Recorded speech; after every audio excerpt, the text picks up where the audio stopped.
Good day everyone, we are Group 4 and today we'll be sharing our presentation on developing an editing guide for second language learners. As we know, learning English as a second language can be challenging, especially when it comes to grammar and sentence construction. That's why our group has created a guide to help address common errors and make learning smoother and more approachable. So, let's get started. Good day everyone, this is Jasmine Tila Butap. Today, we'll be tackling first the common errors in English as a second language learning. Take note that these mistakes usually happen because we have different rules compared to other languages, and it sometimes confuses the language user. The first and the most common error that we encounter in the English language is the subject verb agreement. It is an essential part of the grammar as it sets the clarity, accuracy, and overall meaning of the message. Simply put, the subject or the noun must always agree with the verb, but in this kind of grammatical issue, the language users often confuse the singular and the plural form of the verb and the noun. In general rule, when the subject ends with an S, it is likely plural, and singular if it is in the base form, while in the case of verbs, it is the opposite. When the action word ends with an S, it is likely singular and plural if it is in base form. For example, the girls ran fast to the finish line. This is clearly ungrammatical because the subject does not agree with the verb.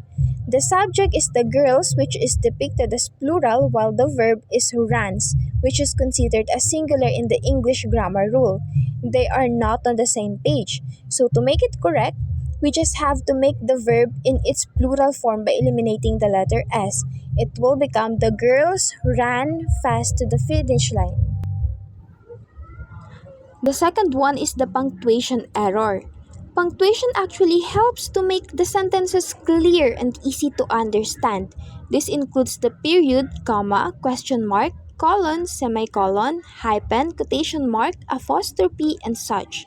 But confusion still happens, especially when learners use punctuation marks incorrectly. Sometimes, learners overuse different punctuations and utilize it in the wrong way.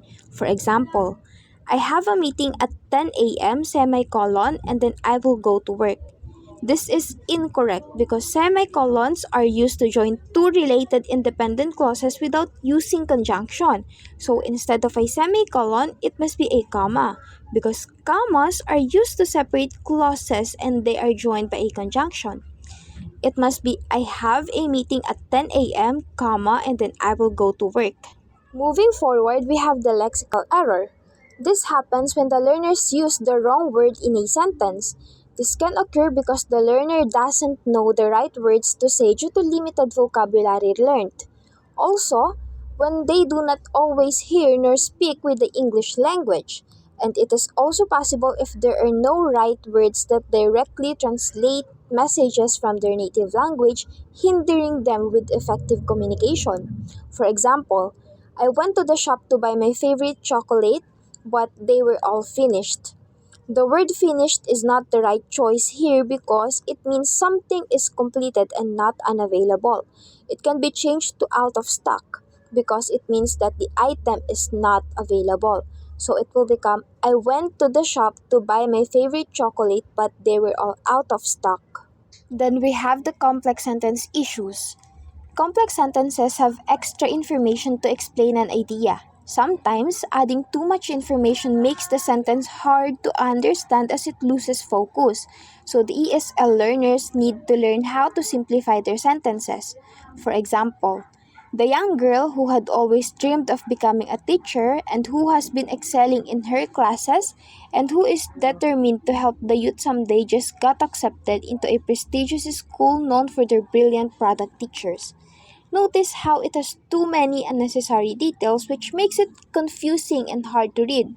So we have to simplify the sentence to make it clear and easy but it still conveys the same meaning. We might eliminate other information. It might be replaced as the young girl who had always dreamed of becoming a teacher just got accepted into a prestigious school known for producing excellent teachers. And lastly, the common errors in ESL learning include the inconsistencies in terminologies. Sometimes, learners use different words and terminologies for the same meaning, which can confuse the reader or listener. It can also create misunderstanding of both parties. For example, the student was excited about the upcoming school trip. This pupil asked her mother to prepare her things earlier so she won't be late. Notice how there are two different subjects which are student and pupil, but they actually refer to the same person. You see, it creates confusion or misunderstanding because student and pupil might be two synonymous word, but they are different. Students are used for those in the higher level, while pupils are those in the lower level. So to make it clear and consistent, we can change it as the student was excited about the upcoming school trip. She asked her mother to prepare her things earlier so she won't be late. That way, the education level of the subject was cleared and her identity as well. Hi, hello mabuhay! This is Arison Reyes. Now, let us move forward to editing tips. Here are some practical tips for ESL learners and beginner editors to identify and correct common grammatical errors in verb tense and articles, along with examples. Initially, here are some tips on how to identify and use verb tense correctly. First, pay close attention to the time frame of the action. Next, use consistent tense throughout writing. Lastly, use a verb tense chart as a reference if needed. Now, take a look at this example. The dog chased the ball. Next, the correct verb tense, the dog chases the ball. Why we added s in chases? Because the word chases is singular and correctly agrees with the singular subject dog. Let us proceed to articles. Here are some tips on how to use articles correctly. First and foremost, use a before consonant sounds. Up next, use an before vowel sounds. And da for specific or already mentioned nouns. Now, here is an example. For incorrect article, I have a car and a house. And for the correct article, I have a car and a house. Why the correct sentence change an house to a house? Well, house begins with a consonant sound H, so a is the correct article.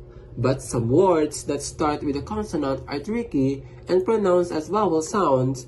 For instance, incorrect article, I waited a R for the bus. And for the correct article, I waited on R for the bus. Why the correct sentence use an R instead of a R? Well, the incorrect sentence uses a before R, although H is a consonant, the H in R is silent, and the word begins with a vowel sound. Therefore, the correct indefinite article to use is on. The correct sentence, I waited on R for the bus, is grammatically correct and sounds natural.